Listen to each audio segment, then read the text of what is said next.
और उसी के अगले क्रम में कि अगर हम ये जो संस्कार की प्रक्रिया है इसको विद्यालय में और महाविद्यालयों में अगर हम लाना चाहें तो हम क्या कर सकते हैं, इसी पर आज चर्चा करने का प्रयास करेंगे।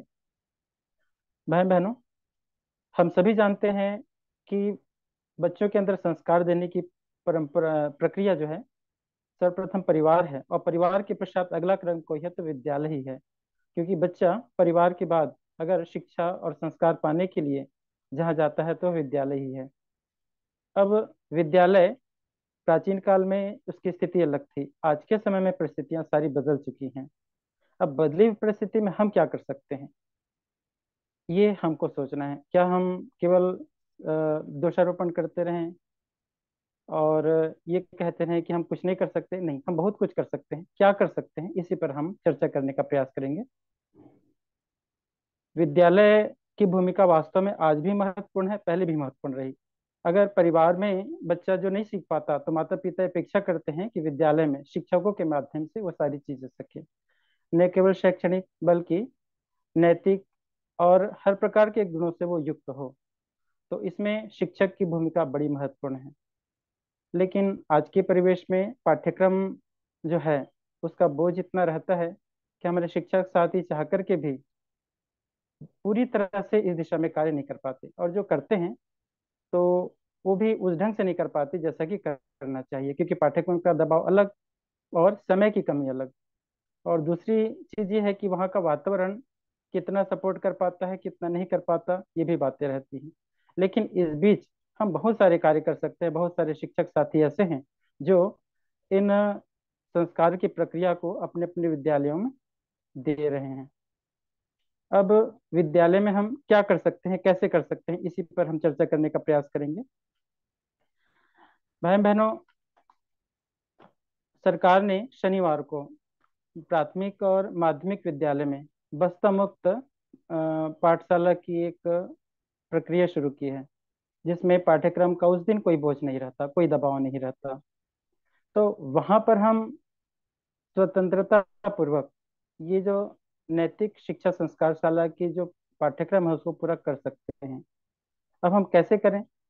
तो हम अगर शिक्षक हैं तब, और शिक्षक नहीं हैं तो हमारे परिजन या हमारे युवा भाई बहन जाए तो क्या कर सकते हैं, इस पर थोड़ा सा विचार करें। तो यहाँ पर ये बात है कि हमको समय वहाँ कितना मिलता है। क्या हमको पूरा बाल संस्कारशाला के लिए या किशोर संस्कारशाला के लिए 2 घंटे का पूरा समय मिलता है या 1 घंटे का समय मिलता है? इस बात पर निर्भर करेगा कि हम हमारे पाठ्यक्रम या सिलेबस किस टाइप का हो, कैसे हम वहाँ पर प्रस्तुति दें। तो सबसे पहले तो हमको उन विद्यालय में या महाविद्यालय में अनुमति लेनी पड़ेगी। अनुमति लेने के लिए सबसे पहले हम जो शिक्षक हैं तो उनको तो अनुमति लेने की आवश्यकता नहीं है, लेकिन हमारे परिजन हैं या हमारे युवा भाई बहन हैं तो उनको वहाँ अनुमति या तो स्वयं जाकर ले सकते हैं, या फिर अगर वो नए युवा भाई बहन हैं तो हमारे विद्यालय में जा करके वहाँ के प्रधान पाठक है या वहाँ के शिक्षक है, यहाँ के वहाँ के प्राचार्य है, उनसे बात करके उन्हें अनुमति दिला सकते हैं। अब अनुमति जब मिलती है तो हमको कितने समय के लिए मिलती है, ये हमको देखना पड़ेगा। अगर हमको शनिवार को पूरे 2 घंटे के लिए अनुमति मिलती है तो हम वहाँ पर पूरे बाल संस्कारशाला या किशोर संस्कारशाला की जो कक्षा है वो पूरा चला सकते हैं। अब कैसे चलाएं? तो यहाँ पर हमें देखना पड़ेगा कि हमारा विद्यालय प्राथमिक शाला है कि मिडिल स्कूल है कि हाई स्कूल और हायर सेकेंडरी स्कूल है, या सभी मिलकर एक जगह एक साथ संचालित है, यहाँ ये देखना पड़ेगा। अगर केवल प्राथमिक शाला है तो वहां पर हमको यहाँ पर पहली और दूसरी के बच्चों को अलग करना पड़ेगा, और तीसरी चौथी पांचवी के बच्चों को हम एक साथ ले सकते हैं। हालांकि तीसरी और चौथी के बच्चे भी छोटे होते हैं, लेकिन चूंकि केवल प्राथमिक शाला है तो हमको चलाना तो है। तो इसलिए तीसरी चौथी पांचवी के बच्चों को थोड़ा सा सरल रूप में हम बाल संस्कारशाला की कक्षाओं के विषय को ले सकते हैं। लेकिन अगर प्राथमिक और मिडिल दोनों स्कूल एक साथ संचालित हैं तो फिर वहां पर हम पांचवी छठवीं और सातवीं के बच्चों को बाल संस्कारशाला के रूप में ले सकते हैं। चौथी कक्षा के बच्चे अगर थोड़े बढ़िया हैं, होशियार हैं, तो उन बच्चों को हम ले सकते हैं। वहां पर भी देखना पड़ेगा कि संख्या कितनी है, तो संख्या के हिसाब से हम बच्चों को वहाँ पर बिठा सकते हैं। और अगर मिडिल, यहाँ पर 8वीं के बच्चे छूट रहे हैं, अगर मिडिल और हाई स्कूल एक साथ संचालित है तो 5वीं 6वीं 7वीं के बच्चे बाल संस्कारशाला के लिए, 8वीं 9वीं और 10वीं के बच्चे किशोर संस्कारशाला के लिए हमारे पास आ सकते हैं। किशोर संस्कारशाला के रूप में हम संचालित कर सकते हैं। और 11वीं और 12वीं को हम जो युवा शिविर की जो कक्षाएं हैं उसके लिए हम ले सकते हैं। तो यहाँ पर ये देखना पड़ेगा कि विद्यालय है वो किस टाइप का है, तो उस हिसाब से हमको वहाँ पर योजना बनानी पड़ेगी। क्योंकि बाल संस्कारशाला में रविवार को हम स्वतंत्र रहते हैं, समय के लिए भी, सारी परिस्थितियों के लिए भी। लेकिन विद्यालय में ऐसा नहीं रहता। विद्यालय में हमको, हम परिस्थितियां कैसी हैं, कितना समय मिल रहा है, कितना हमको सहयोग मिल रहा है, और हमारी टीम कैसी है, कितने कक्षाओं को हम कवर कर पा रहे हैं, इस आधार पर हमको योजना बनानी पड़ेगी, निर्णय लेना पड़ेगा। अगर हमको पूरे 2 घंटे के लिए वहां पर समय नहीं मिल पा रहा है, केवल 1 घंटे के लिए समय नहीं मिल पा रहा है, या 40 मिनट के लिए एक ही कक्षा के लिए समय मिल पा रहा है, प्राथमिक और माध्यमिक शाला की बात कर रहा हूँ, तो वहां पर हम उस ढंग से कम कर सकते हैं। कुछ चीजों को कम करके कुछ प्रार्थना करा दिए, ध्यान करा दिए, और इसके पश्चात फिर नैतिक शिक्षा से संबंधित कुछ बातें करके हम कक्षा को ले सकते हैं। अगर हम प्रातःकाल सवेरे जल्दी पहुंच जा रहे हैं तो योग प्राणायाम को हम पहले ले सकते हैं, ध्यान को पहले ले सकते हैं। तो वहां पर हमको ये देखना पड़ेगा कि हम कितना समय निकाल पा रहे हैं, उस हिसाब से हमको पाठ्यक्रम को लेना पड़ेगा। इसके अलावा भाई बहन, हम बहुत सारी चीजें, बहुत सारे और कार्य कर सकते हैं। जैसे कि हाई स्कूल और हायर सेकेंडरी स्कूल में हमको अगर मौका मिलता है तो वहां पर तो चूंकि पाठ्यक्रम का दबाव रहता है तो उतना समय हमको शायद मिल पाए। मिलती है तो अच्छी बात है, लेकिन अगर नहीं मिल पाता है तो हम वहां पर 1 घंटा 1.5 घंटा 2 घंटा जितना समय मिलता है, तो उस हिसाब से हम अपने सिलेबस को या पाठ्यक्रम को तैयार कर सकते हैं। किशोर संस्कारशाला के लिए किशोर संस्कारशाला मार्गदर्शिका जो प्रकाशित की गई है, उसमें नैतिक, बौद्धिक, सांस्कृतिक, राष्ट्रीय चरित्र, महापुरुषों के जीवन से संबंधित सारे टॉपिक हैं। तो उसमें हम अलग अलग कक्षाओं में अलग अलग टॉपिक को लेकर के वहाँ पर बच्चों के बीच जा सकते हैं। और जो युवा हैं, जैसे 11वीं 12वीं के जो कक्षाएं हैं, तो उनके लिए हम जो युवा शिविर की जो कक्षाएं लेते हैं, युवा शिविर की जितनी भी टॉपिक हैं उस पर हम अलग अलग कक्षाएं ले सकते हैं। अगर हम शिक्षक हैं, मान लीजिए वहाँ के परमानेंट शिक्षक हैं, तो फिर हमारे लिए समय के कोई बंधन नहीं। तो फिर तो हम अलग अलग दिन समय निकाल करके जो भी हमारा क्लास खाली है उस क्लास में हम एंगेज करके वहाँ पर विभिन्न प्रकार की कक्षाएं ले सकते हैं। जैसे हमारे एक परिचित शिक्षक साथी हैं जो हमारे मिशन से जुड़े हुए हैं, तो अपने विद्यालय में बहुत सारा प्रयोग कर लेते हैं। वो प्रतिदिन जैसे ही जाते हैं तो हर प्रथम कालखंड में जो प्रेयर प्रेयर होता है, प्रेयर में तो अपनी बातें कहते ही हैं, बच्चों के माध्यम से सारी बातें कहलाते हैं। उसके बाद फिर जब प्रथम कालखंड होता है तो प्रथम कालखंड के जाने के, शिक्षकों के जाने के पहले समय रहता है। तो हर दिन वो एक कक्षा में जाते हैं, उस समय 5-10 मिनट तो मिल ही जाता है, 5 मिनट कम से कम मिल जाता है। तो वहां पर शुरू में थोड़ा सा 3 बार ओम का उच्चारण, फिर 1 बार गायत्री मंत्र, फिर थोड़ा सा ध्यान। ये अलग अलग दिन अलग अलग कक्षा में जाते हैं। और उसके बाद फिर जो बच्चे हैं वो इतना सीख जाते हैं कि हर दिन हर कक्षा में जाने की आवश्यकता नहीं पड़ती।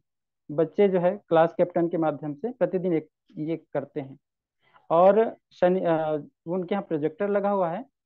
तो युवा शिविर और किशोर संस्कारशाला की जो टॉपिक है उसको 9वीं और 10वीं में जब जब समय मिलता है, जब जब उनके क्लास खाली रहती है, तो सहस्र वो जाते हैं, एंगेज करते हैं, और जा करके उनकी उन टॉपिक पर कक्षा लेते हैं।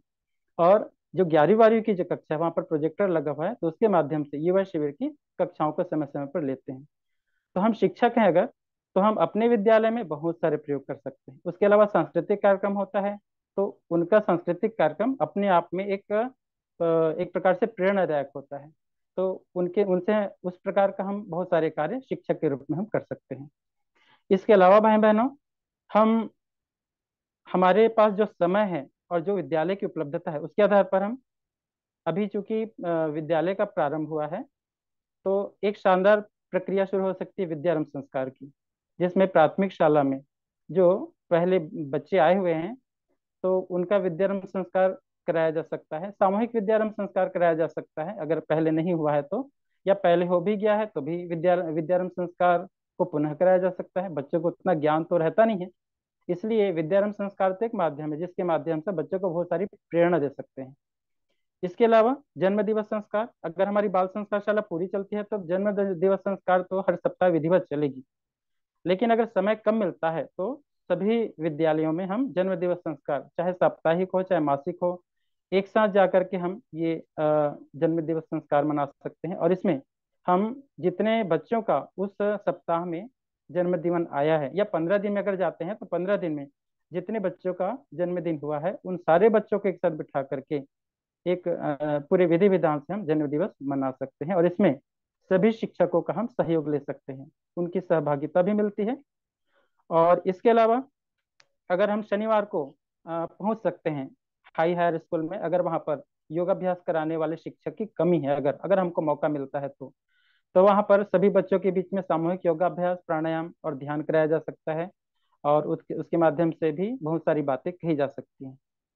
इसके अलावा क्योंकि जैसे कि बताया गया कि हम अगर हाई हायर सेकेंडरी स्कूल में अगर परिजन के रूप में पहुंचते हैं या बाहर से पहुंचते हैं, तो हम नैतिक या बौद्धिक टॉपिक पर जो अलग अलग विषय हैं उस विषयों पर स्वयं व्याख्यान दे सकते हैं और बच्चों की अनुभूतियां भी ले सकते हैं। इसके अलावा जो अगर हम नियमित रूप से अगर वहाँ पर युवा उन हायर सेकेंडरी स्कूल में जाते रहते हैं तो बहुत सारे बच्चों से, उनकी प्रतिभाओं से हम परिचित होते हैं। तो अगर वे थोड़े से प्रखर मुखर हैं, थोड़े से होशियार हैं और थोड़े से सेवा भावी भी हैं, तो उन बच्चों से बातचीत करते हुए उनसे और ज्यादा आत्मीयता बनाते हुए और उनको आगे प्रेरित करते हुए उनको हम बाल संस्कारशाला के आचार्य के रूप में हम उनको मौका दे सकते हैं। जिस गांव में रहते हैं उस गांव में वो बाल संस्कारशाला के रूप में भी सेवा दे सकते हैं, उसके लिए प्रशिक्षण का क्रम उनके साथ चलाया जा सकता है। इसके अलावा समय समय पर विविध प्रतियोगिताएं होती हैं, चाहे वो पेंटिंग प्रतियोगिता, चित्रकला प्रतियोगिता, भाषण प्रतियोगिता, गायन प्रतियोगिता। तो इन सारी प्रतियोगिताओं का आयोजन कराया जा सकता है और इनाम का वितरण किया जा सकता है, लेकिन इसमें बात यही रहे कि हम हमारा ये जो प्रशिक्षण है वो प्रेरणादायी हो, प्रेरणाप्रद हो। इसके अलावा समय समय पर त्योहार और जयंतियां, तो जितने त्योहार है, पर्व है, इनको विधिवत अपने विद्यालय में या महाविद्यालय में मनाया जाए और उसके महत्व के बारे में बताया जाए, उसके उद्देश्य के बारे में बताया जाए और कैसे सही तरीके से मनाया जा सकता है इसके बारे में उनको बताया जाए। क्योंकि पर्व के बारे में, त्योहार के बारे में बच्चों को तो मालूम है ही नहीं, विद्यालयों में अच्छे तरीके से बताया भी नहीं जाता, केवल चिन्ह पूजा बस हो जाती है। होली हुआ तो शिक्षक और छात्र मिलकर के होली मना ली, लेकिन होली मनाने का उद्देश्य क्या है नहीं मालूम। गणेश चतुर्थी आई, विद्यालय में गणेश भी बिठा लेते हैं। कई जगह तो ऐसा भी होता है कि विद्यालय के गणेश को ही ठंडा करने के लिए बच्चे जाते हैं, तो विद्यालय से बाहर जाते ही नशे में धुत पाए जाते हैं, ऐसा भी कहीं कहीं होता है। तो गणेश सारे पर्व त्योहार के महत्व के बारे में कि वास्तव में क्यों मनाना चाहिए, उसका उद्देश्य क्या है, बच्चों को अच्छे से बताया जाए। अब यहाँ पर भी वही बात है, अगर हम शिक्षक हैं तो हमारी भूमिका वहाँ होनी चाहिए, और अगर हम बाहर से जाते हैं तो पर्व त्योहार के पहले हम पहुंच जाएं और निवेदन करें कि हम इस पर कुछ कहना चाहते हैं। अब कैसे जा सकते हैं इस पर आगे चर्चा करेंगे। तो ये भी हो सकता है। इसके अलावा व्यसन, बच्चों के जीवन में व्यसन आज बहुत तेजी से फैल रहा है, बड़ों से बड़े छोटे बच्चों के बीच में बहुत ज्यादा आज व्यसन की विशिका फैल रही है। माता पिता तो परेशान है, शिक्षक भी कभी कभी परेशान हो जाते हैं। तो व्यसन से कैसे बचाएं, तो इसके लिए व्यसन मुक्ति उद्बोधन का क्रम है और व्यसन मुक्ति फिल्म भी है।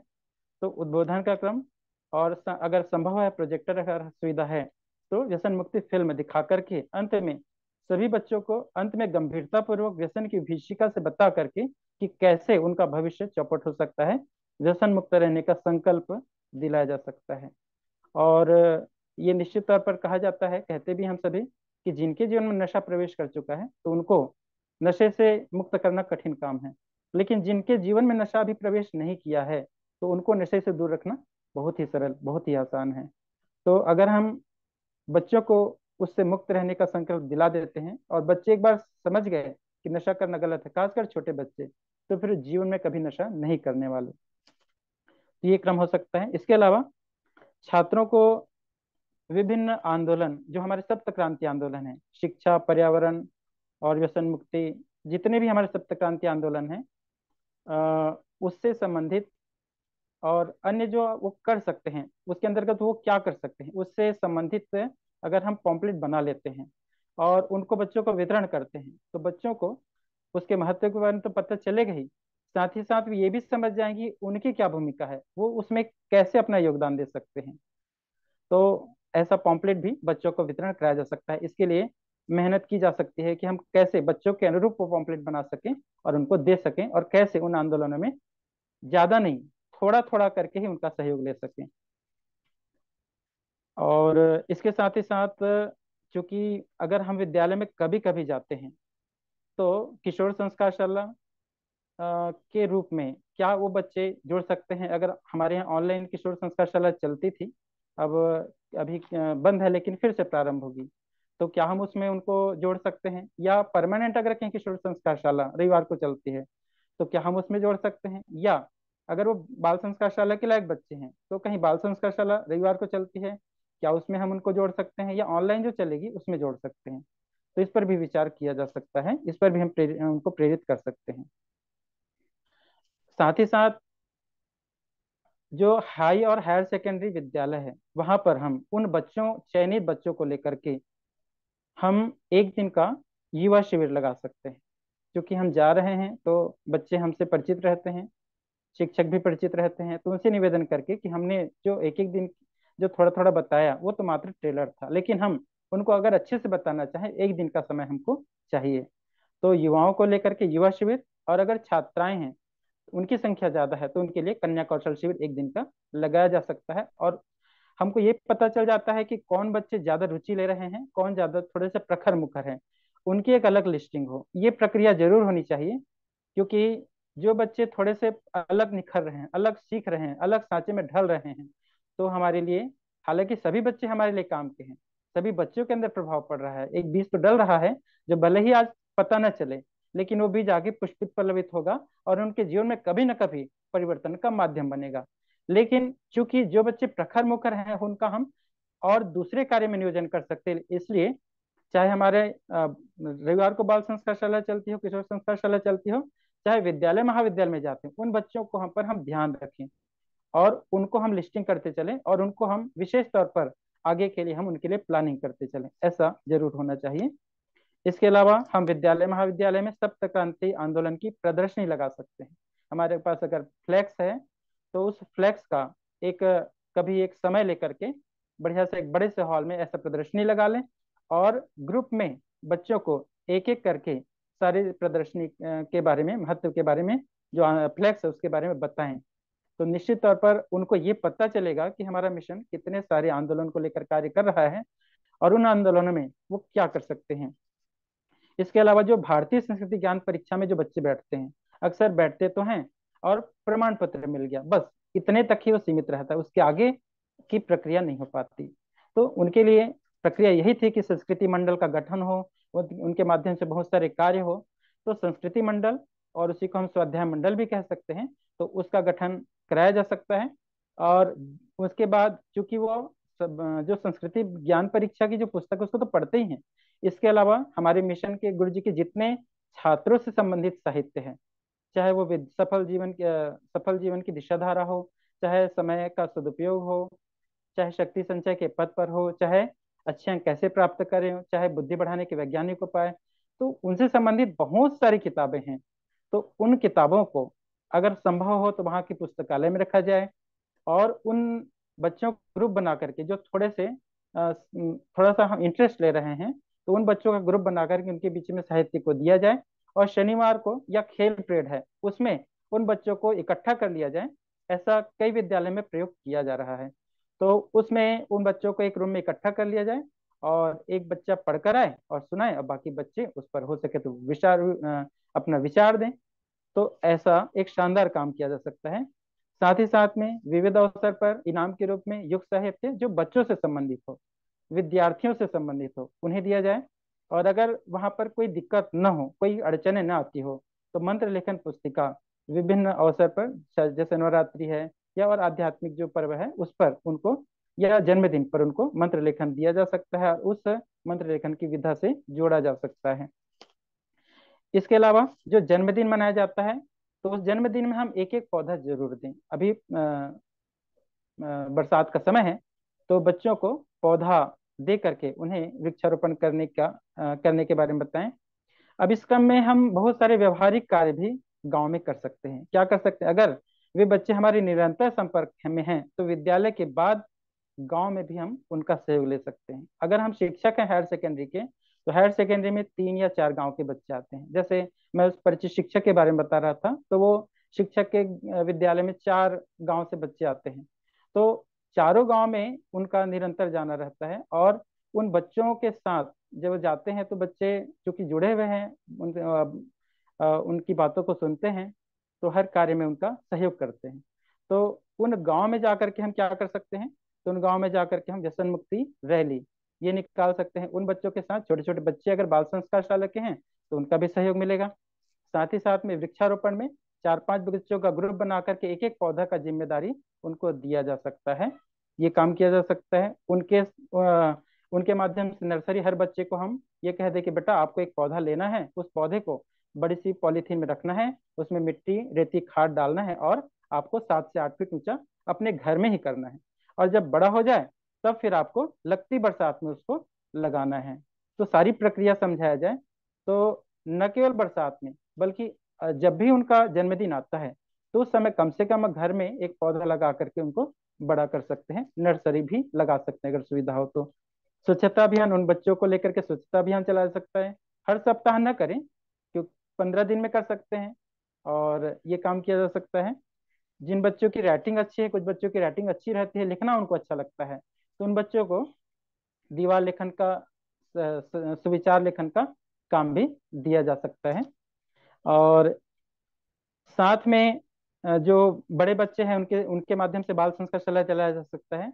और एक क्रम हो सकता है लोक रंजन से लोक मंगल।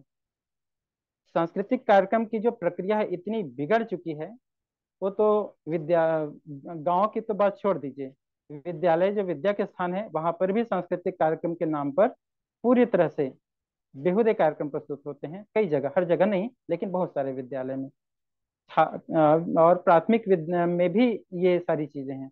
इसके अलावा अ, जो गणेश बिठाया जाता है, उसमें भी इस प्रकार की है। तो लोक रंजन से लोक मंगल, हम अपने विद्यालय के सांस्कृतिक कार्यक्रम को प्रेरणादायक बनाएं, बच्चों के मन में बिठाएं कि बेटा, जरूरी नहीं है कि फिल्मी गीतों पर डांस करने से ही आपका प्रभाव पड़ेगा। आप अच्छे गीतों पर, प्रेरणादायक गीतों पर, अपने संस्कृति से जुड़े हुए गीतों पर भी आप डांस करके तो देखिए कैसे प्रभाव नहीं पड़ेगा। देशभक्ति गीत सुनने से कैसे लोगों के मन में देशभक्ति का भाव जगता है। तो अगर उल्टे सीधे गीतों पर आप डांस करेंगे, तो कैसे लोगों के मन में विकृति नहीं आएगी। तो इसको, महत्व को समझाया जाए, अगर सही तरीके से समझाएं तो बच्चे समझते जरूर हैं। बस थोड़ा सा उनको, उनके साथ आत्मीयता बनाते हुए अच्छे से उनको समझाने का प्रयास किया जाए। तो सांस्कृतिक कार्यक्रम प्रेरणादायक हो विद्यालय में भी। और अगर हमारे गांव में कार्यक्रम होता है, तो जो विद्यालय के विद्यार्थी हमारे संपर्क में हैं, उस गांव में भी ऐसे कार्यक्रम प्रस्तुत किया जा सकता है। साथ में नुक्कड़ नाटिका के माध्यम से भी व्यसन मुक्ति के ऊपर, या फिर अन्य जो कुरीतियां हैं, तो उनको हटाने के लिए हम ये कर सकते हैं। और जो चयनित बच्चे हैं उनको लेकर के, जो बच्चे साल भर, जो छोटे बच्चे, प्राथमिक और मिडिल स्कूल के बच्चे जो साल भर हमारे संपर्क में रहे, तो उन बच्चों को लेकर के ग्रीष्मकालीन अवकाश में समर कैंप जो नियमित रूप से चलेगी, 8 दिन की, 10 दिन की, उस समर कैंप में उन बच्चों को लाया जा सकता है। साल भर बच्चे हमारे संपर्क में रहे हैं, हमसे अच्छी तरह से परिचित हैं, बहुत सारी बातें सीख गए हैं। और समर कैंप में जब बहुत लंबे समय तक हमारे बीच में बच्चे रहेंगे, तो बहुत बेहतर तरीके से उनको ढाला जा सकता है। इसी प्रकार जो हाई और हायर सेकेंडरी स्कूल के बच्चे हमारे संपर्क में रहे हैं, तो उनको व्यक्तित्व निर्माण आवासीय युवा शिविर में लाया जाए। तो चूंकि साल भर में बच्चे किसी न किसी माध्यम से हमारे संपर्क में रहे हैं और बहुत सारी चीजें सीख चुके हैं, तो निश्चित तौर पर वो बच्चे जो है आवासीय शिविर में बहुत अच्छे से उन चीजों को सीखेंगे जो हम जिस जिस चीज को हम सिखाना चाह रहे हैं। अपने व्यक्तित्व निर्माण की दिशा में बेहतर तरीके से आगे बढ़ेंगे और आगे अ, हमारे मिशन के कार्यों में भी सहयोगी बनेंगे। तो अब विद्यालय में हम जाएं कैसे, इस पर थोड़ा सा हम चर्चा करते हैं। कौन जा सकता है, किस टाइप का जाया जा सकता है। तो सबसे पहले तो पहला क्रम बताया गया था अनुमति लेना। तो अनुमति की आवश्यकता पड़ेगी, शिक्षक है तो अनुमति लेने की आवश्यकता नहीं है। लेकिन अगर हम शिक्षक नहीं हैं तो फिर अनुमति लेनी पड़ेगी। तो प्राचार्य से या प्रधान पाठक से या शिक्षकों से हम ले सकते हैं। या अगर हमसे नहीं बन पाता है तो हमारे ऐसे परिजन जो वहाँ उन शिक्षकों को जानते हैं, पहचानते हैं, तो उनके माध्यम से अनुमति ली जा सकती है। इसके पश्चात फिर अब जा कौन सकते हैं। तो पहले तो हमारे गायत्री परिवार से जुड़े हुए जो शिक्षकगण हैं, युग निर्माण शिक्षक का 3 ग्रुप बनाया गया है और जिसमें बड़ी संख्या में हमारे शिक्षक हैं। तो हम शिक्षक बन करके केवल गायत्री परिवार के हैं, लेकिन शिक्षक बन जाते हैं तो कई बार शिक्षक बन के ही हम खो जाते हैं उस भीड़ में। हमको वहां पर ध्यान रखना है कि हमको तो कितना बड़ा सौभाग्य मिला कि हम गायत्री परिवार से जुड़े हैं। उसके पश्चात फिर शिक्षक के रूप में हमको बच्चों से निरंतर जुड़े रहने का कितना सुंदर सुअवसर मिला है। अब वो बच्चों के बीच में हमको केवल रविवार को 2 घंटे ही नहीं, बल्कि निरंतर हमारे संपर्क में बच्चे हैं।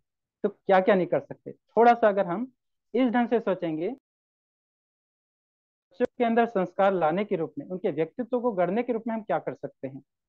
तो निश्चित तौर पर हम बहुत सारे कार्य कर सकते हैं। इसके अलावा अगर गायत्री परिवार के शिक्षक, इसके पहले एक और चीज निवेदन करूंगा कि हमारे आसपास कितने प्राथमिक शाला है, कितने मिडिल स्कूल हैं, कितने हाई और हायर सेकेंडरी स्कूल है, कहाँ तक पहुंच सकते हैं, इसकी भी योजना हमारे जो वरिष्ठ परिजन हैं, जो जिम्मेदार परिजन है, वो जरूर बनाएं। अगर वहाँ शिक्षक नहीं है तो हो सकता है ऐसे शिक्षक हों जो हमारे मिशन में आते जाते हों, गायत्री शक्तिपीठ में आते जाते हों, मिशन के प्रति श्रद्धा रखते हों। तो उनका हम सहयोग ले सकते हैं, उनसे हम निवेदन कर सकते हैं। जैसे कि गरियाबंद जिले में पिछले साल कुछ कार्यशाला लगाई गई।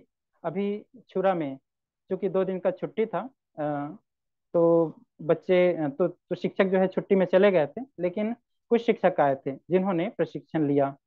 तो उनसे भी हम सहयोग ले सकते हैं। इसके अलावा एक चीज और निवेदन करूंगा कि अगर हमारे शिक्षक साथी अगर कक्षा लेते हैं तो शनिवार के दिन अगर वो बाल संस्कारशाला लेते हैं या किशोर संस्कारशाला लेते हैं या युवा युवा शिविर की कक्षा लेते हैं, तो जिस दिन वो कक्षा लेते हैं उस दिन अपने शिक्षक के स्वरूप को बदल दें। मतलब ये समझ लें कि उस दिन आपको एकदम अलग स्वरूप में प्रस्तुत होना है, एक आचार्य के रूप में प्रस्तुत होना है। तो इस भाव से, बड़े आत्मीयता से, बड़े प्रेम से एक अलग ढंग से बच्चों के साथ पेश आए। आपका हाव भाव, आपका बोलचाल, आपका वातावरण एकदम अलग शैली में हो। ऐसा लगे कि बच्चे आपको उसी रूप में देखना चाहे, ऐसा आपका हो जाए। अगर संभव हो, अगर 2 विद्यालय आसपास हैं तो शिक्षक आपस में विद्यालय को बदल दें। तो दोनों विद्यालय के लिए, दोनों शिक्षक के लिए बच्चे नए हो जाएंगे और बच्चों के लिए शिक्षक नए हो जाएंगे। तो ये और शानदार हो सकता है। शिक्षक नहीं है अगर, तो हमारे वे भाई बहन जो बाल संस्कार शाला की कक्षा लेते हैं और शनिवार को जिनके पास समय रहता है, तो वे युवा भाई बहन उस विद्यालय में जा करके कक्षा ले सकते हैं, संस्कार शाला चला सकते हैं। और इसके अलावा हमारे परिजन, वो भी अगर उनके पास समय है तो वे भी जा सकते हैं। इसके अलावा हमारी बहनों की संख्या बहुत, हम बहनों की बहुत बड़ी संख्या है जो निरंतर प्रशिक्षण का क्रम निरंतर चलते रहता है और बहुत सारे प्रशिक्षण उनके बीच में हो चुके हैं। तो अगर वे गृहिणी है तो उनके पास शनिवार का समय किसी विद्यालय में जरूर दें और अपनी प्रतिभा का नियोजन वहां पर करें। तो उनकी ऊर्जा का लाभ जो है उन बच्चों को प्राप्त होगा और उनकी ऊर्जा का नियोजन वहां पर होगा। तो ऐसा किया जा सकता है। इसके अलावा अगर हाई और हायर सेकेंडरी विद्यालय में जाना चाहते हैं तो जो हमारे प्रशिक्षक स्तर के हमारे भाई बहन हैं या जिन्होंने युवाओं के बीच में बोलने बोलने का अभ्यास जिनको है, जो जा सकते हैं, तो वे उनके बीच में जाएं। अब निवेदन यही है कि क्या हम नियमित रूप से जाते हैं। अगर नियमित रूप से जाते हैं, नियमित रूप से बच्चों के बीच में जाते हैं या जाने का मौका मिलता है, जा पाते हैं, तो हमारे पास बहुत शानदार अवसर रहेगा कि उन बच्चों को आगे बढ़ाने का। और कभी कभी जाते हैं या एक आध दिन गए किसी विद्यालय में, उसके बाद नहीं गए, तो कुछ तो बताएंगे, लेकिन उतना मौका नहीं रह पाता, क्योंकि जितना मौका नियमित रूप से जुड़ने पर है उतना कभी कभी जाने में नहीं। लेकिन फिर भी कुछ नहीं से कुछ तो सही, कुछ तो मिल जाए। तो अगर हम एक दिन के लिए ही मौका मिला और गए मान लो, तो प्रयास करें कि दिन भर का जो वनडे कैंप है वो कम से कम हम जरूर छोड़ के जाएं। अब अगला क्रम है कि हम अ, कैसे जाएं। तो जैसा कि कुछ हमारे बहनें शिविर की कक्षा विद्यालय में कक्षा लेने के लिए गई, तो सबसे बड़ी दिक्कत हो कि वो अकेले रहीं, मतलब उनको कोई सहयोगी नहीं मिले। तो एक टीम बनाकर जाएं, अगर कोई जाते हैं तो उनको हम सहयोग जरूर करें। कम से कम बोलें अगर हम कक्षा नहीं ले सकते तो चलिए हम साथ में चलते हैं, कोई बात नहीं, साथ में जरूर जाएं। तो कुछ ना कुछ हम तो सहयोग कर ही सकते हैं। तो ये बहुत अच्छा होगा, तो टीम बनाकर जाएं, कोई जाना चाहते हैं तो उनको सहयोग जरूर करें। और दूसरी बात है वेशभूषा की, तो कौन क्या ड्रेस पहन कर जाएं। तो संभव हो तो हम पीला कपड़ा पहन कर जाएं, बहनें पीली साड़ी, या भाई जो है धोती कुर्ता है, कुर्ता पैजामा, अगर कोई दिक्कत नहीं है तो। लेकिन हो सकता है कि वेशभूषा के कारण विद्यालय में उस ढंग से हमको प्रवेश न मिले, उस ढंग से हमको सहयोग न मिले, क्योंकि कई बार स्थितियां अलग हो जाती हैं। तो फिर कोई बात नहीं, हम जो जिस ड्रेस में हम सहज रूप से जा सकते हैं, सामान्य कपड़े में हम, सिंपल कपड़े में हम जा सकते हैं। हमारा उद्देश्य बच्चों के बीच पहुंचना है, वेशभूषा तो सेकेंडरी है। लेकिन क्योंकि वेशभूषा का प्रभाव पड़ता है, इसलिए अगर कोई दिक्कत नहीं है तो अपनी जो गायत्री परिवार की वेशभूषा है उसमें ही जाएं।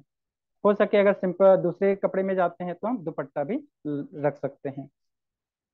कई बार ऐसा हुआ है, हमारी एक दीदी जो है वो सामान्य वेशभूषा में गई, उनको जाने का मतलब पीले कपड़े में जाने के लिए थोड़ा मौका नहीं मिला, तो सामान्य कपड़े में गई इस एक स्कूल में। अब जब वो कक्षा ली, तब उसकी कक्षा इतनी शानदार थी कि जो वहाँ के शिक्षक है पूछने लगे कि आप इतने बढ़िया बोलते हैं तो ये सारी चीजें कहाँ से सीखी। तब उसने बताया कि मैं गायत्री परिवार से हूँ, और ये सारी जो कक्षाएं हैं हमारी गायत्री परिवार के शिविर में होती हैं। तब उनको पता चला कि गायत्री परिवार यज्ञ ही नहीं कराता, बल्कि उनके पास तो कितनी बढ़िया बढ़िया चीजें हैं। ऐसा भी होता है। तो हम देखें कि हम कैसे जा सकते हैं या किस रूप में जा सकते हैं। बस ये है, कुछ बातों का जरूर ध्यान रखना है भाई बहनों, कि हम जहाँ जा रहे हैं, तो चूंकि हम विद्यालय में जा रहे हैं तो वहाँ शिक्षक गण है, और शिक्षक गण के बीच में हमको बोलना है, तो थोड़ा शब्द चयन पर जरूर ध्यान दें। ऐसा कोई शब्द का उच्चारण न करें जो किसी की गरिमा को ठेस पहुंचे। शिक्षकों के सम्मान का पूरा ध्यान रखें, कोई भी शब्द ऐसा ना हो जो उनकी गरिमा के विपरीत हो। बच्चों के भी सम्मान का पूरा ध्यान रखें। शब्द में शब्दों के चयन में थोड़ा सा सावधानी जरूर बरतें, इसलिए जो कहना चाह रहे हैं उसकी पूर्व तैयारी हम जरूर कर लें। और कुछ कुछ कार्य में शिक्षकों का सहयोग भी ले, जैसे जन्मदिन मनाया आपने, तो तिलक लगाना है, आरती उतारना है, बिल्कुल शिक्षकों को बुलाए। इनाम देना है, बिल्कुल शिक्षकों को बुलाए। अब आप बता रहे माता पिता को प्रणाम, प्रणाम कैसे करना है, तो शिक्षकों को बिठाइए और उनको प्रणाम करके ये बताइए कि प्रणाम कैसे कैसे करना चाहिए, शिक्षकों का प्रणाम करवाइए बच्चों के माध्यम से। तो शिक्षकों का सहयोग लेते रहेंगे तो उनको भी अच्छा लगेगा, उनको भी खुशी होगी। योग कराते हैं, तो अगर शिक्षक सहयोग करना चाहते हैं तो जरूर उनका सहयोग लें। बीच बीच में थोड़ा थोड़ा आशीर्वाद देते हैं, जैसी जैसी आवश्यकता है उस अनुरूप, तो उससे उनको भी अच्छा लगता है। और लगभग इतनी बातें हैं। बस ये है भाई बहनों कि विद्यालय हमारे लिए एक अवसर है।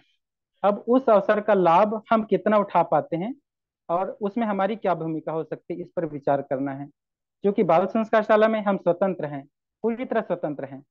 हम कितने समय बाल संस्कार शाला लगाएंगे, कितने घंटे लगाएंगे, बच्चों को क्या सिखाएंगे, लेकिन विद्यालय में हम स्वतंत्र नहीं हैं।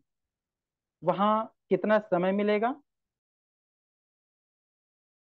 करेंगे कितना नहीं करेंगे, क्या स्थिति रहेगी, कितना उनका परीक्षा का पाठ्यक्रम का दबाव रहता है, उसके अनुरूप हम कितना जा पाते हैं, सब कुछ अलग हो जाता है। तो वहाँ हमको कितना समय मिलता है, परिस्थिति कैसी रहती है, उसके अनुरूप हम क्या कर सकते हैं, इस पर विचार करें। क्योंकि इस पर चर्चा बहुत लंबे समय से हो रही है, लेकिन उस ढंग से हम विधिवत नहीं कर पा रहे हैं। जैसे हम मन आया तो किसी दिन जन्मदिन मना दिए, उसके बाद फिर खत्म। नियमित रूप से चले, व्यवस्थित ढंग से चले, योजनाबद्ध तरीके से चले, ऐसा निवेदन था। और अगले क्रम में मैं आदरणीय कुंती दीदी जी से सादर निवेदन करूंगा कि इस क्रम में अन्य जो महत्वपूर्ण बातें हैं उसमें हम सभी का मार्गदर्शन करेंगे। आदरणीय कुंती दीदी।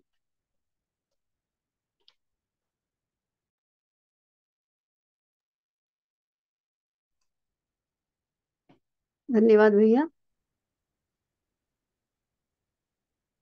बहुत अच्छे तरीके से आदरणीय भाई कुलदीप जी ने इस विषय को रखा। वैसे सारी बातें हो गई, अब ये जो अवसर है उस अवसर का लाभ उठाने की बात है। कुछ बातें जो हैं, जैसे कि बहुत सारे परिजन हमारे कहते हैं कि नए विद्यालय में कैसे जाएंगे, तो जो जिला शिक्षा अधिकारी उसके द्वारा हमें अनुमति मिलनी चाहिए। कहना ठीक है, यदि जिला शिक्षा अधिकारी के द्वारा अनुमति मिल जाती है तो उसमें एकदम से हरी झंडी मिल जाने पर सब काम निर्विवाद निर्विरोध रूप से किसी भी समय किसी भी तरीके से किया जा सकता है, लेकिन ऐसा होता नहीं है। तो यहाँ पर यही है कि जो अपने संपर्क क्षेत्र में परिचित लोग होते हैं, प्राचार्य परिचित होते हैं या शिक्षक परिचित होते हैं, तो उस परिचय परिचय का लाभ उठा करके किया जा सकता है। इस प्रश्न का ये जवाब है। बल्कि यहाँ पर ये भी है कि बहुत सारे ऐसे शिक्षक बहनों भाइयों के अलावा हमारे परिजन हैं, युवा साथी हैं, बहन भाई हैं जो विद्यालय में जाना चाहते हैं और सिर्फ इस वजह से नहीं जा पाते क्योंकि उनके परिचय का कोई नहीं है और उनके स्कूल में अप्रोच करने वाला, बातचीत करने वाला कोई नहीं है, और वो इस बात को रख नहीं सकते वहां पर। या ये देखने में आता है कि जब तक कोई परिचय का व्यक्ति ना हो तब तक वहां पर वो उनको अलाउ नहीं करते, सहमति नहीं मिलती, अनुमति नहीं मिलती। तो ऐसी स्थिति में जो परिचय के हमारे संपर्क क्षेत्र में जो भी हमारे परिजन हैं, उनके सहयोग की आवश्यकता है।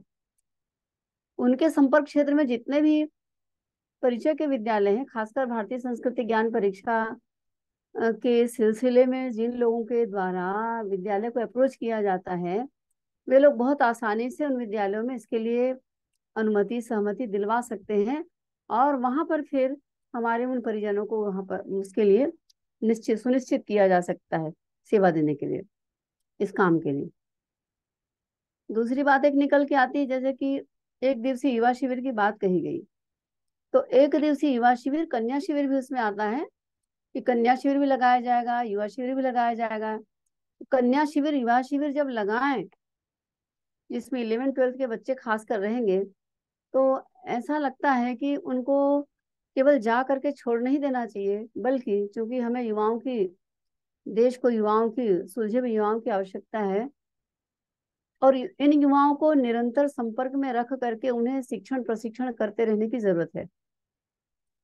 तो जिन युवा भाइयों बहनों विद्यार्थियों का एक दिवसीय युवा जागरण शिविर के माध्यम से जिनको अप्रोच किया जाए, कन्याओं को कन्या शिविर के माध्यम से पकड़ा जाए, उनका व्हाट्सएप ग्रुप बना लिया जाए सभी विद्यालयों का मिला करके, उस क्षेत्र के सबका, और उनका एक स्थायी ग्रुप बन जाए और उनको ग्रुप के माध्यम से, व्हाट्सएप ग्रुप के माध्यम से, जैसे हम लोग जो आवासीय युवा शिविर लगाने के बाद उनको जो पोषण देते हैं, सेम उसी तर्ज पर उनको पोषण देने की प्रक्रिया को जारी रखी जाए।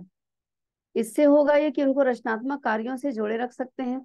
और हाँ, इसके साथ में स्वाध्याय मंडल उनका अवश्य बनाया जाए। स्वाध्याय मंडल के लिए 10-15 बच्चों का, युवाओं का, वैसे ही बालकों का आपस में एक ग्रुप बना दिया जाता है, आप लोग जानते होंगे। और उनको युगानुकूल युग साहित्य जो हमारे शांति कुंज की या मिशन की जो किताबें हैं वो तो भरपूर है, उसके अलावा भी दूसरी किताबें हो सकती हैं जो उनके उपयोग की हैं। तो स्वाध्याय मंडल बनाकर उनको स्वाध्याय की आदत डाली जाए, उनके भीतर भी इस प्रकार से संस्कारों का आरोपण किया जा सकता है, ये अच्छा है। बच्चों की सहायता से रचनात्मक विषयों को लेकर के, जैसे भी भाई साहब ने कहा, तो इसमें एक चीज मुझे समझ में आती है कि बच्चे लोग को इन सब कामों में बहुत मजा आता है, खूब आनंद करते हैं वो लोग। और नाच गान, संगीत गीत, धड़म धुड़ुम, ये सब में उनकी रुचि बहुत ज्यादा होती है।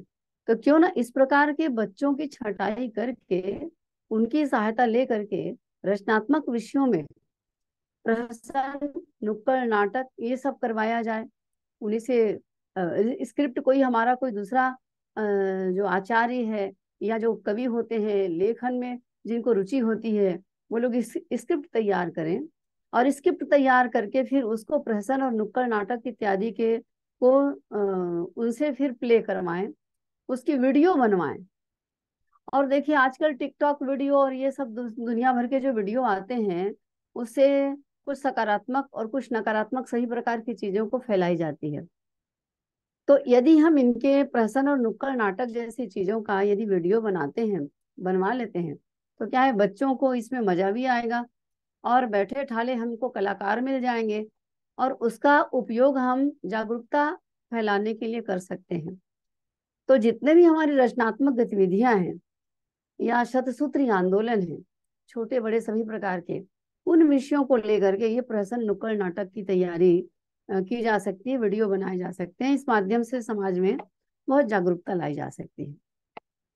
फिर विद्यालय में नए परिजनों, नए युवाओं को अपनी वक्तृत्व कला का, अपनी वक्तृत्व क्षमता का विकास करने का या उसका अभ्यास करने का एक बड़ा अच्छा ये अवसर में है ये, तो उस माध्यम को जरूर काम में लाना चाहिए। और विचारशील परिजनों का तो एक ग्रुप ही होना चाहिए, चिंतन करने वालों का, निरंतर चिंतन करें क्या अच्छा किया जा सकता है, किसमें क्या परिवर्तन की आवश्यकता है, किस प्रकार के लोगों की आवश्यकता है। किसी को लेखन करने में रुचि है तो उनको जोड़ लिया जाए, किसी को तो वो स्क्रिप्ट तैयार करेंगे, नई नई कविता कहानियां रचेंगे, प्रहसन रचेंगे, तो उनको जोड़ा जाए। कि कोई कलाकार जैसे हैं उनको जोड़ लिया जाए, तो इस प्रकार से तो ये, और उसी पर आधारित विषयों पर आधारित अलग अलग प्रकार के ब्रोशर, पेम्पलेट्स ये तैयार करने की आवश्यकता है। तो जिनको लेखन में रुचि है, जो इस प्रकार की क्षमता वाले हैं भाई बहन, तो उनके द्वारा ये ब्रोशर पंपलेट्स तैयार किए जा सकते हैं। जैसे ये व्यसन मुक्ति आंदोलन के संबंध में जैसे बताया, तो व्यसन मुक्ति जैसे रैली निकलती है, तो रैली केवल रैली निकलती है, तो रैली में तो केवल नारेबाजी वगैरह होकर के और वो समाप्त हो जाती है।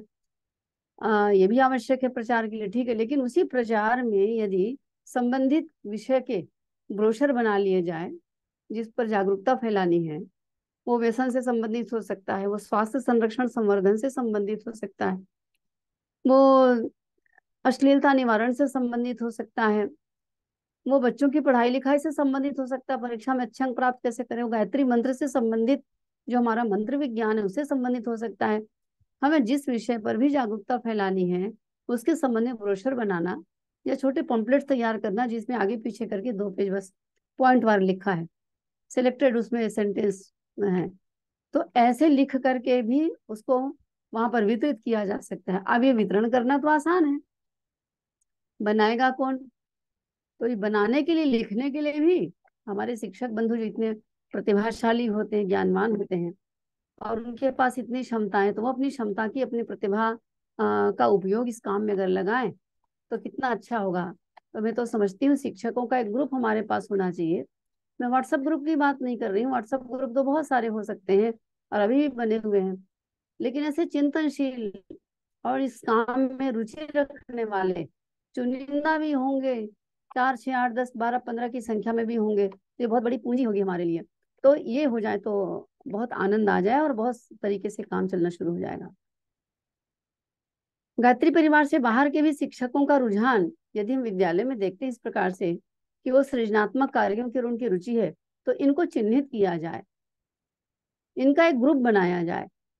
एक ग्रुप बहुत पहले बना था, ये हमारे आदरणीय राठौर जी भाई साहब के नेतृत्व में, नेतृत्व दूसरों को कराया था उन्होंने, प्रेरणा उनकी थी, मार्गदर्शन उनका था, और उसको उन्होंने एक परिषद का नाम दिया था, कुछ कला परिषद, कला परिषद तो नहीं था ये, भैया बताएंगे अभी। तो ये परिषद प्रतिभाशाली लोग उसमें जुड़े हुए थे सारे, डॉक्टर्स थे, इंजीनियर थे, टीचर्स थे, प्रोफेसर थे, वकील थे, इस प्रकार से थे। तो ये केवल शिक्षकों का ही मतलब एक ग्रुप बनाया जाए, और वो शिक्षकों को, सारे शिक्षकों को न रख करके उसमें, मतलब ग्रुप में गलत शब्द कह रही हूँ शायद, ग्रुप नहीं बल्कि इसके साथ में जो इस विधा में अग्रणी भूमिका निभाएंगे और समाज को कुछ ऐसी प्रेरणाप्रद चीजें जो दे सकते हैं, देना चाहते हैं, उनका ग्रुप कह रही हूँ, तो वो बना लिया जाए तो ये बहुत ही शानदार हो जाएगा। हम शक्तिपीठों को केंद्र बना करके भी वहां पर विद्यार्थियों पर आधारित, विद्यार्थियों के लिए विविध प्रतियोगिताओं का आयोजन कर सकते हैं, प्रतिस्पर्धाएं आयोजित कर सकते हैं। तो इसके लिए शक्तिपीठ की ओर से लेटर बना करके वहां के लेटर पैड में, जैसे विवेकानंद जयंती आई तो विवेकानंद जयंती को आधार बना करके शक्तिपीठ की ओर से जहां पर जो है वहाँ उनकी ओर से प्रतिस्पर्धा आयोजित की जाए, और उसको संबंधित जितने भी 8, 10, 12, 15, 25 विद्यालय हैं जो आसपास के हैं, ज्यादा ज्यादा आधा घंटा में, 1 घंटे में जहाँ पर पहुंचा जा सकता है आसपास, उन विद्यालयों में उसको वितरित कर सकते हैं। और उसमें ये रहेगा कि भाई पहले वो अपने विद्यालय में विद्यार्थियों के बीच में प्रतियोगिता कराएंगे संबंधित विषय पर। विषय कुछ भी हो सकता है। विवेकानंद जयंती के अवसर पर आप कोई भी विषय दे सकते हैं उनको, राष्ट्र निर्माण का दे सकते हैं, युवाओं की प्रतिभागिता कैसी होगी उसको दे सकते हैं, नशा निवारण हो सकता है, कोई कुरीति उन्मूलन को विषय को लिया जा सकता है, जो भी विषय हो, जो राष्ट्रीय मुद्दा हो उसको लिया जा सकता है। तो पहले वो अपने विद्यालय में ही प्रतिभाशाली छात्रों को लेकर के जो उसमें भागीदारी करेंगे उनको फर्स्ट, सेकंड, थर्ड चिन्हित कर लेंगे, और उसके पश्चात फिर उसको इकाई वार करेंगे या ब्लॉक वार करेंगे, इस प्रकार से। तो उसको कई स्तरों पर भी किया जा सकता है, लेकिन यदि हम केवल अपने शक्तिपीठ स्तर पर करना चाहते हैं, छोटे स्तर पर करना चाहते हैं, तो उन विद्यालयों से, अलग अलग विद्यालयों से जो बच्चे फर्स्ट, सेकंड, थर्ड आएंगे उनको हमारे यहाँ बुला लें और उनको लेकर के एक छोटा सा कार्यक्रम सुनिश्चित कर सकते हैं। तो ये भी एक तरीका है उन लोगों को अपनी ओर आकर्षित करने का, इस प्रकार से। तो ये मैं कहना चाहती थी। बहुत सारी बातें भाई साहब ने बताई है। ये कुछ प्रश्न यहाँ पर आया है। प्रश्न कह रहा है,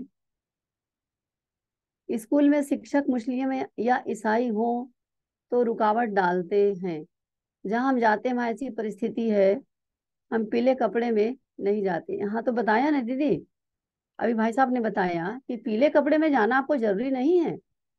पीले कपड़े में आप वहां जाएं जहां पर लोग हमसे परिचित हैं और उसमें कोई अवरोध नहीं है, वो हमारी जानी पहचानी जगह है। लेकिन नई जगह में जाना है, वहां तो आप बिल्कुल वैसे सिविल ड्रेस में जाइए, लेकिन सादगीपूर्ण तरीके से बस जाइए, कोई बात बात नहीं उसमें। समय की बात है तो फिर उसमें भी बताया आपको कि जितना विद्यालयीन प्रबंधन के द्वारा समय दिया जा रहा है उतने समय में ही हमको अब करनी पड़ेगी बात, क्योंकि इससे ज्यादा हम कुछ कर नहीं सकते। हाँ, उस विद्यालय में जो शिक्षक लोग हैं उन शिक्षकों के द्वारा, चूंकि वो उस विद्यालय में पढ़ाते हैं और वहाँ के जो बच्चे हैं वो भी उनसे पूरी तरह से परिचित हैं, चूंकि उनसे हिले मिले हुए हैं, इसलिए वो जिन जिन क्लास में जाते हैं वहां वहां पर उनको जन्मदिन संस्कार के बारे में बता सकते हैं, रचनात्मक गतिविधियों के बारे में बता सकते हैं, जोड़ सकते हैं। महाविद्यालय में भी इसी प्रकार से हो सकता है। आप स्कूल के जो 12वीं क्लास के बच्चे रहते हैं उनको प्रोजेक्ट दे सकते हैं। शिक्षकों से कह रही मैं कि ये हो सकता है, उनको एक प्रोजेक्ट दे सकते हैं कि बेटा देखो, आप ये व्यसन मुक्ति के संबंध में अपने से छोटे भाइयों बहनों को जाकर के ये प्रेरणा देनी है, और हम आपको ये विषय, इस विषय पर जो भी सामग्री है वो दे सकते हैं, और उनको सामग्री की फोटोकॉपी दे देंगे। अपने यहाँ जो व्यसन मुक्ति की किताब है उस किताब की सामग्री को फोटोकॉपी करा करके भी उनको दिया जा सकता है, किताब को भी दिया जा सकता है, उनको आप दे दीजिए। और उनको बोलिए कि आप अपने ही स्कूल में छोटे भाइयों बहनों को जो मिडिल क्लास में पढ़ते हैं वहां पर किस प्रकार से आप बताएंगे, चलिए इस प्रोजेक्ट, ये प्रोजेक्ट आपके सामने, आप इस पर काम कीजिए। तो बड़ी क्लास के बच्चों को अलग प्रकार का प्रोजेक्ट दिया जा सकता है, छोटी क्लास के बच्चों के लिए उनको लगाया जा सकता है। इस प्रकार से जो महाविद्यालय में भी हो सकता है, महाविद्यालय में जाते हैं तो महाविद्यालय में तो बहुत शानदार प्रोजेक्ट काम कर सकते हैं। अगर वहीं के टीचर्स हैं तो बाहर के टीचर्स के लिए कुछ प्रतिबंध तो होता है, और ये हमारी व्यवस्था है कि हमें उस पर ही चलना पड़ेगा। इसका तो कोई विशेष तोड़ नहीं है। और हमारे बीच में और भी शिक्षक बंधु लोग हैं, बहुत सारे लोग हैं। मैं उन लोगों से भी निवेदन करूंगी। स्वयं हमारी रुक्मणी बहन है, हमारे चंपेश्वर भैया जी हैं, मेरे ख्याल से जुड़े होंगे अवश्य ही। और भी हमारी बहन भाई लोग हैं जो इस विधा पर काम कर रहे हैं, वे अपना अनुभव बता सकते हैं, वो अवश्य अपने अनुभवों को शेयर करें। मेरी बात समाप्त करती हूँ। प्रणाम। जी जी, बहुत बहुत धन्यवाद। आपका कहना उचित है। यहाँ पर हमारे बहुत सारे शिक्षक भाई बहन जुड़े हुए हैं। मैं उनसे निवेदन करना चाहूंगी कि आप अपने अनुभव जरूर यहाँ पर शेयर करें, विशेष कर कि जो हमारे किशोर बच्चों को जो पढ़ाते हैं, हमारी शिक्षक शिक्षिका बहनें यहाँ पर हैं, उनसे निवेदन है कि उनको किन किन तरह की परेशानियों का सामना करना पड़ता है, उन पर हम क्या कर सकते हैं। आज हम समूह रूप में बैठे हैं और समाधान भी यहीं से निकल जाएगा। तो बिल्कुल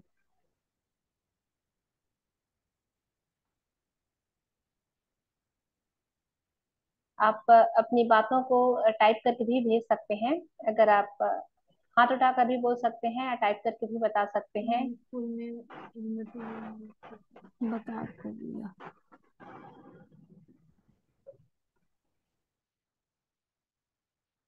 जहां तक मेरा अनुभव है, मुझे लगता है कि हमारे जो किशोर वय बच्चे होते हैं, किशोर वय बच्चे होते हैं, वो कोई बात को सीधे तरीके से नहीं समझते हैं। ये मेरा अनुभव है। बच्चे को, छोटे बच्चों के साथ तो हम खेल खेल कर सारी चीजों को मना भी लेते हैं, समझा भी लेते हैं। लेकिन जहां पर हम हायर सेकेंडरी, हाई स्कूल या महाविद्यालय में जाते हैं, भले ही बच्चे आपको अटेंशन होकर सुनेंगे, लेकिन कुछ क्षणों के बाद वो बच्चे आपके हाथ से निकल जाते हैं। ऐसा मेरा अनुभव है। तो मुझे लगता है ऐसे बच्चों के साथ अगर हम एक मित्र की तरह कार्य करें, क्योंकि इस आयु में जो होते हैं हमारे बच्चे जो है, केवल मित्रों को ही पसंद करते हैं। उनके लिए माता पिता ज्यादा महत्वपूर्ण नहीं रहता किशोरावस्था बच्चों के लिए, ना ही और कोई महत्व रखते हैं। सिर्फ उनके लिए जो ज्यादा महत्व रखता है वो केवल मित्र रहते हैं, मित्र मंडली से उनका आकर्षण रहता है। तो मुझे लगता है कि ऐसे बच्चों के साथ हम मित्रवत व्यवहार करें, चाहे वो लड़के हो या लड़कियां। अगर उनके लेवल में जाकर हम बात करते हैं तो हमारी बातों को लोग आसानी से समझते हैं, सुनते हैं। तो थोड़ा सा हमारा लेवल को गिराना पड़ता है यहाँ पर। हम उच्च संस्कार की बात करेंगे या कुछ भी गतिविधियों की बात करेंगे तो शायद बच्चे उतना ध्यान ना दें। उसका एक और मुख्य कारण यह है कि आज के समय में मोबाइल जो है वो प्रत्येक बच्चों के हाथ में है। और कहीं ना कहीं हम जो भी बातें करते हैं, शिक्षकगण या माता पिता या कोई भी समाज के प्रतिष्ठित वर्ग जो भी हो, कोई भी कार्य बच्चों के साथ कोई बातें करते हैं, तो बातों को कुछ क्षण के लिए अपने साथ रखते हैं। उसके बाद से वो अपने मोबाइल की दुनिया में वापस चले जाते हैं। और कहीं ना कहीं ये हमको डिस्टर्ब कर रहा है। तो हमको बैठकर इस चीज पर काम करने की आवश्यकता है कि बच्चों को कोशिश करें कि हम जो मोबाइल है उनसे उनको दूर रख पाए, और हम उनके साथ इतने अच्छे से जुड़े, इतने अच्छे से जुड़े कि हर समय उनको यह बात याद रहे कि हम जो बोल रहे हैं, जो शिक्षक हैं हम, वो लगना चाहिए कि हम उनके हित के लिए बोल रहे हैं। तो ये अगर हम करा पाते हैं बच्चों को तो ये हमारी बड़ी उपलब्धि होगी। और उनके साथ आसानी से हम जितने कार्य योजना आज बताया गया है उस पर हम काम कर सकते हैं। बस बच्चों को लगना चाहिए कि हम उनके हित में काम कर रहे हैं। हाँ, और भी हमारे भाई बहन हैं। मैं निवेदन करूंगी कि काफी अनुभवी हैं आप सब, और अनुभवी लोग हैं, आप जरूर अपना अनुभव शेयर करें।